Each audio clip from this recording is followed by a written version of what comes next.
Hello,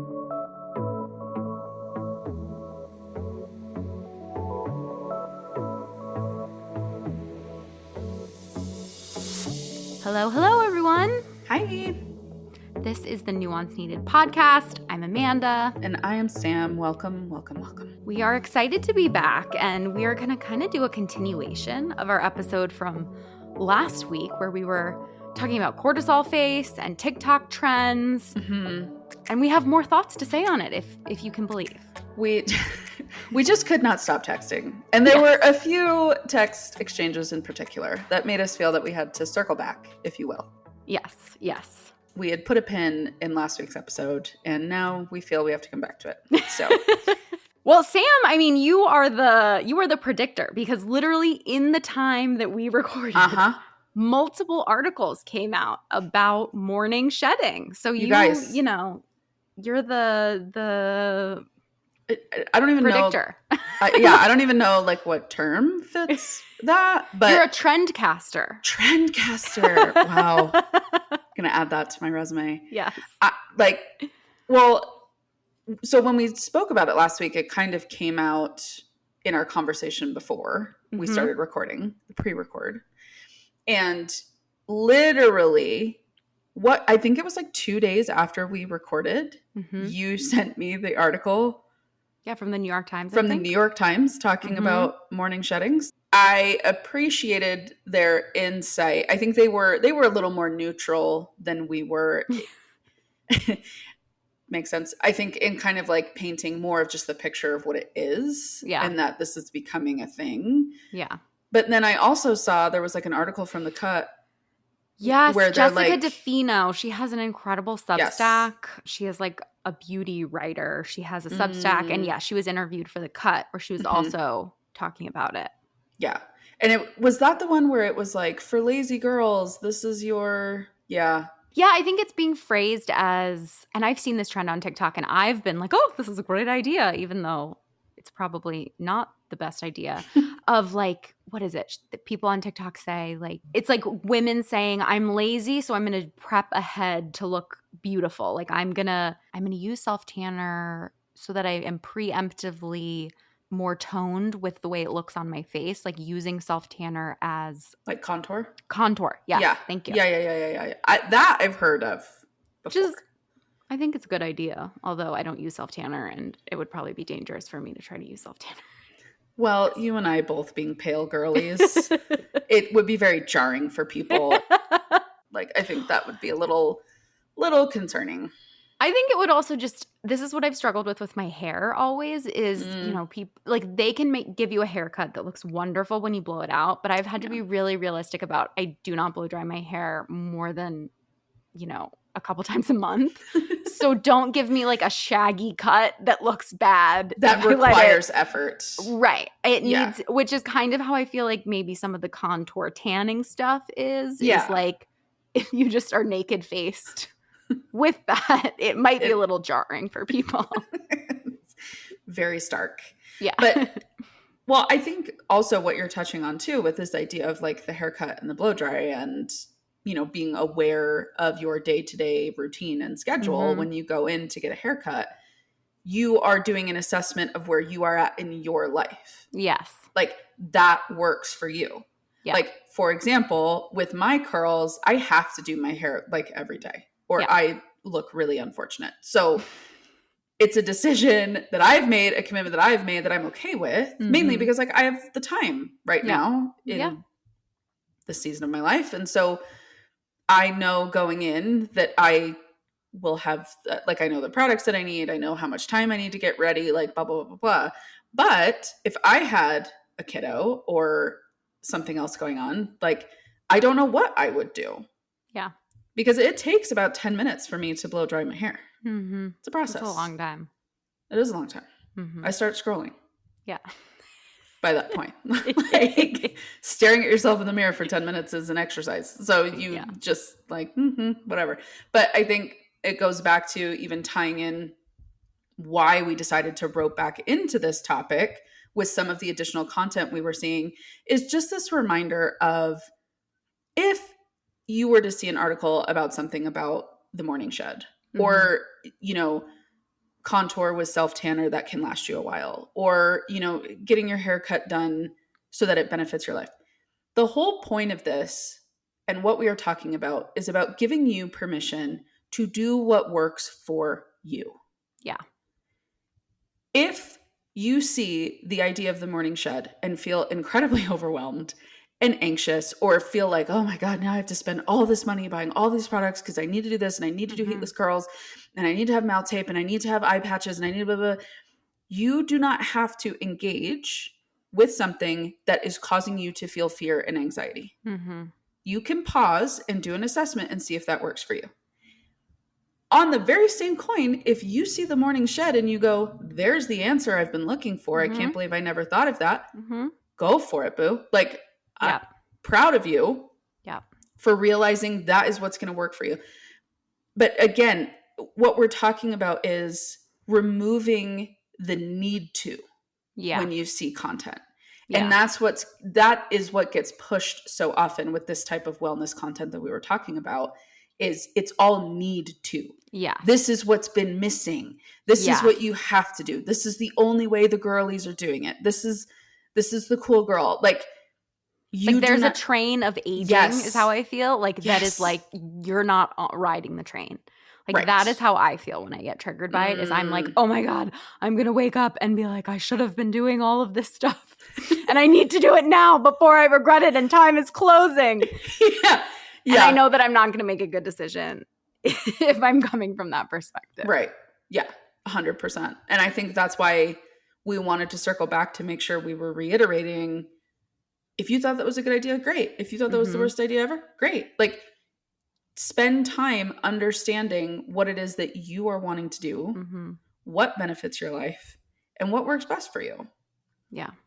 And I think we were also talking about, and I was thinking about how I know a lot of times we discuss the importance of people having licenses, being trained, all of that stuff, which is definitely still important.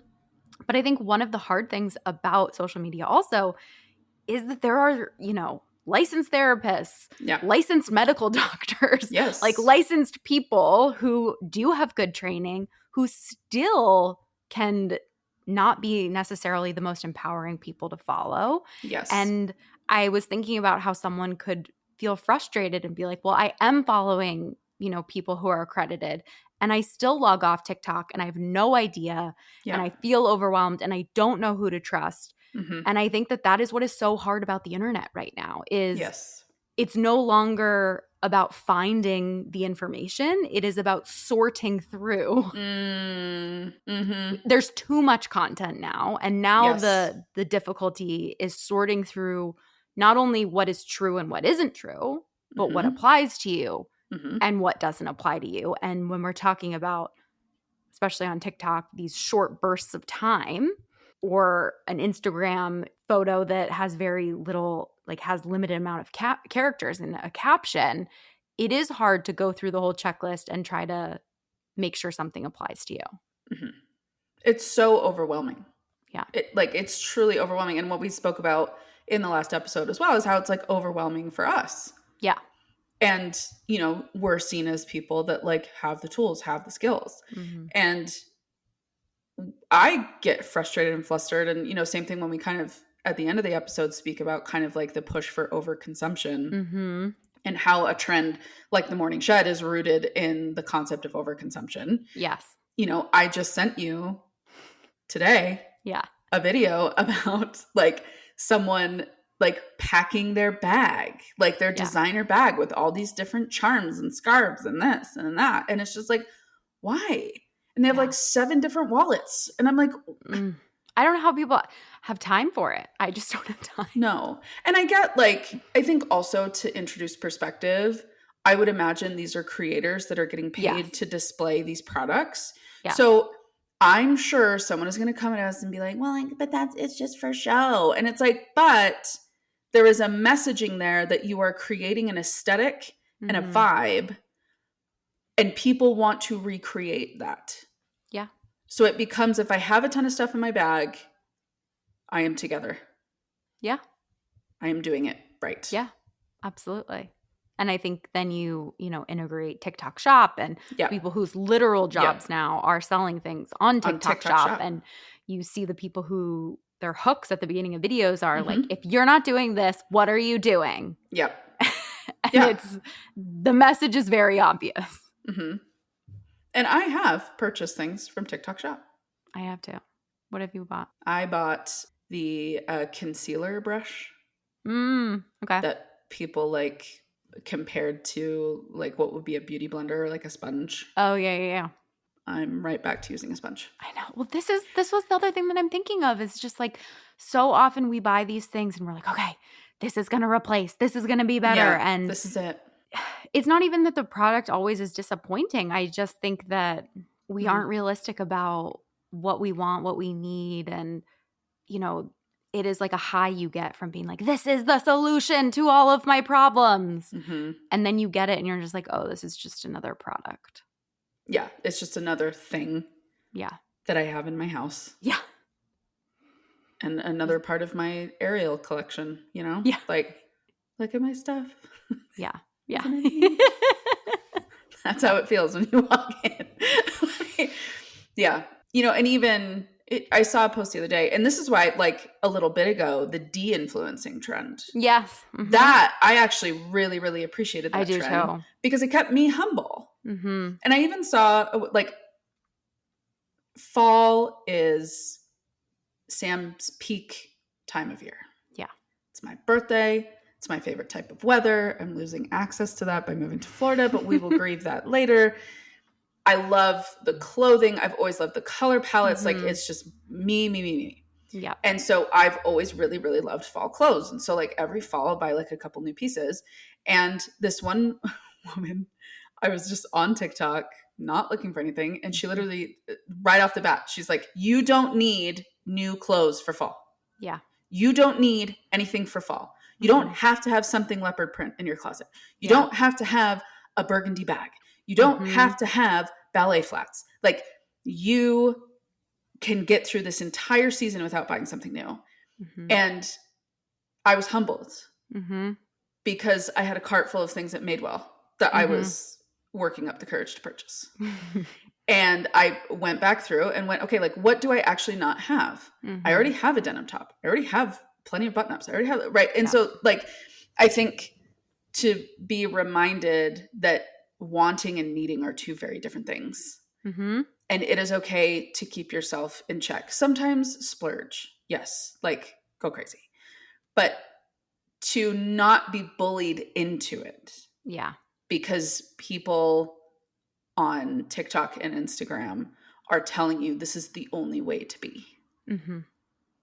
Yeah. I mean, I think it is so hard because, so many times these products or clothes or things, right? It is like us wanting to be that version of ourselves. And as someone who, I don't know if struggles to get dressed is the right thing to say, but I don't often like really dress up. Yeah.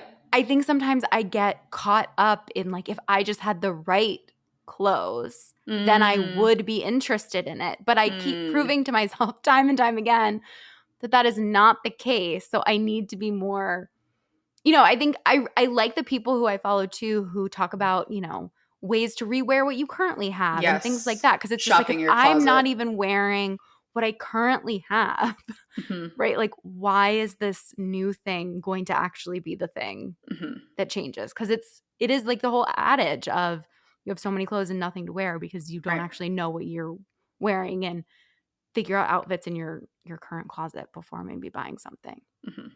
Yeah. It's the shop your closet concept, which I think is really, for me, the last few years, the transition that I've been in, I think if we're kind of keeping with this like personal style vein, is really taking time to understand who am I? Like, what does make me feel good when I put it on? What are the types of clothes that I like to have? Like, I like to dress up when I go out now, especially more so because I work from home. Yeah. So going out is kind of, for me, I found that that's like a time that I really like to kind of have fun and do something a little different. And so I just think of like, would I actually wear this piece multiple seasons in a row? Mm-hmm. Like, is this something that I could get multiple uses out of because I love it so much? Yeah. Does this feel like a classic piece to me? Mm-hmm. And like who I am and my vibe and how I present to people and all of that. And I've even done the same thing with like home decor as well, kind of like slowly transitioning while also remembering. And I think this goes for anything. I think this goes for beauty trends, hair trends, clothing, home goods, like anything consumer facing. It is okay to transition slowly. Yeah. If you look at your closet or if you look at your home and you're like, this just isn't working. Yeah. You do not have to do everything all at once. You can go and say, I'm going to start with changing that out and changing that out. And I'm going to see how that makes me feel. Yeah. Right? Like none of this has to happen overnight. Mm-hmm. And again, going back to you getting to dictate what you decide to do, what works for you, what doesn't. I see like Studio McGee videos on Instagram and I'm like, I have to rip down my entire townhome and start over. This has to be done immediately. Like, yep. And to like pause and just be like, okay, well, I'm not worth $50 million right now. So I might not have a custom home designed by Shay, but one day, like, yeah. It's just, I think it's gotten harder in the world we live in with just the amount, just how normalized overconsumption is with the amount of, ease we can buy things and just get them delivered to our door. That's scary. It's hard. It's hard. We were talking last week about impulsive purchases and stuff like that. And I was thinking about how I got roped in about 6-8 months ago on TikTok. I don't know if anyone saw the videos that were going around that were about something. It was maybe it was longer ago because it was when Barbie came out. People were calling it People were calling it Barbie Botox. And they said that if your traps are really tight and you struggle to sleep, getting Botox in your traps is going to change your life and give you an incredible night's sleep. Oh, no. And I was like postpartum at the time and was having a lot of just like shoulder pain and struggling to sleep. And I went out and I got Barbie Botox. And now, a year later, I potentially have like a torn rotator cuff in my shoulder because I got roped into this. And if anyone is out there, just be careful. Okay, you guys, I heard this in the pre-record and I'm still listening like, oh God, no, don't do it. No, don't. Like, oh, it just sucks. It sucks. Dumb. But I kept seeing videos of it and again, it was like what I was talking about last week with now I'm in the shoulder pain and then I bought the $200 pillow. It's like we have to check in with ourselves and be like, what are the costs and the benefits of this? And I tell you one thing, it was not, to their credit, it was not dermatologists selling me on this. It was influencers. Yes. Who were like, I can sleep better and look how much nicer my neck looks and things like that. I mean, I haven't gotten it, but even what is it? I think like they've said getting Botox in your jaw like will slim out your face line, and it becomes a lot, guys. It's very expensive. It's a slippery slope. Yeah. And the person who benefited was the person that sold you 500 cc's of Botox. Like that's I know. That injector had a good day. Yeah. It's crazy.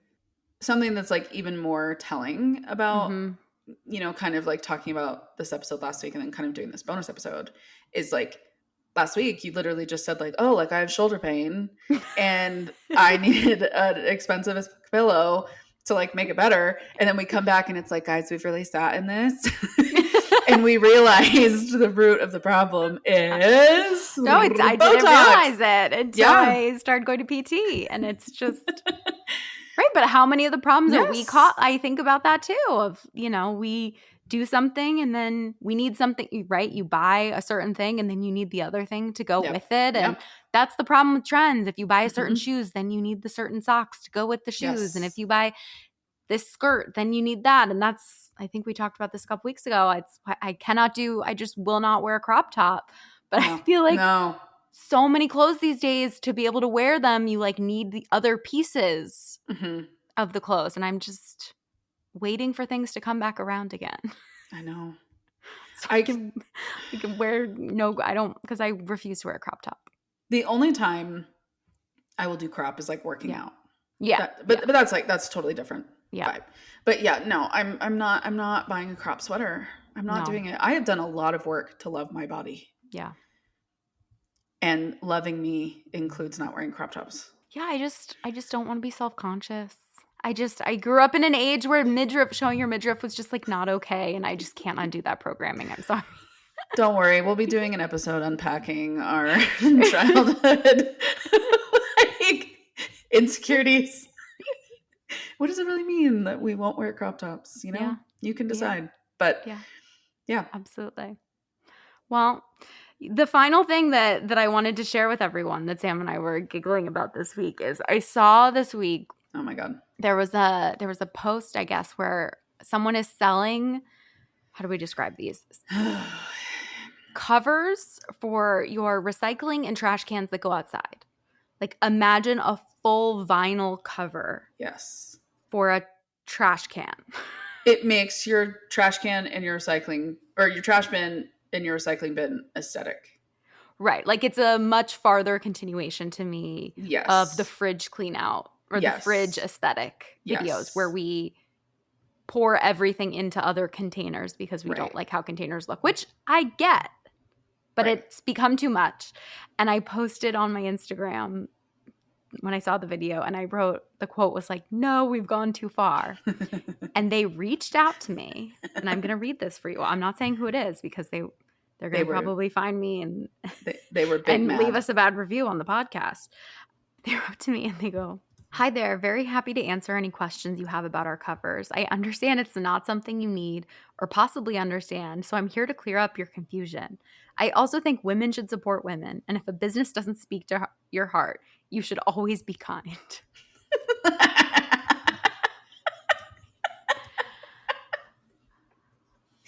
I'm all for that. I didn't know they were a women-owned business. And I think people are allowed to have opinions and say that this is too far. This is the covers are like $200, and this is the kicker. You have to take them off before collection. That was the detail that did me in. Like, that was the detail. What? I was like, I'm done. I'm done.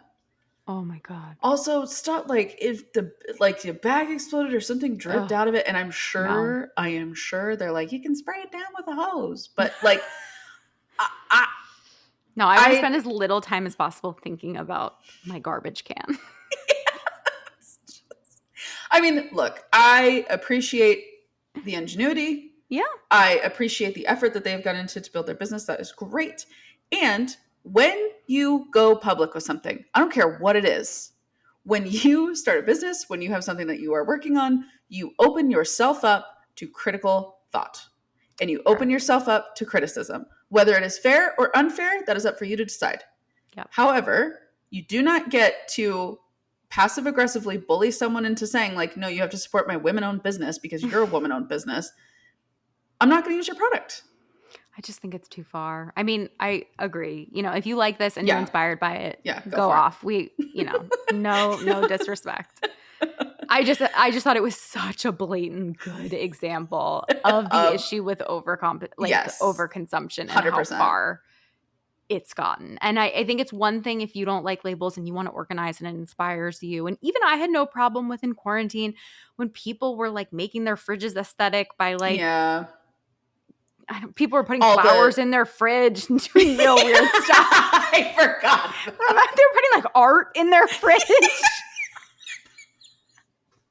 I don't remember. And we were all like so broken at that point that everybody was like, I bet there's a seller on Etsy right now that you could go in and type in fridge art and you would probably find someone. But no, it's just. It needs to be practical for your life. And no, I'm sorry. I don't think very many people have the time to take it off and put it back on every day. That's recycling and trash. No. But God bless. Yes. That's what we say. Well, thanks for tuning in for this little bonus episode. We will be back to our regularly scheduled programming next week. And as always, we appreciate you listening. Yeah, we think you're the best. And if you like this podcast, please consider rating, reviewing, sharing so we can reach more people. Yeah, it would mean the world to us. Thank you so much. All right, we'll see you later. Bye.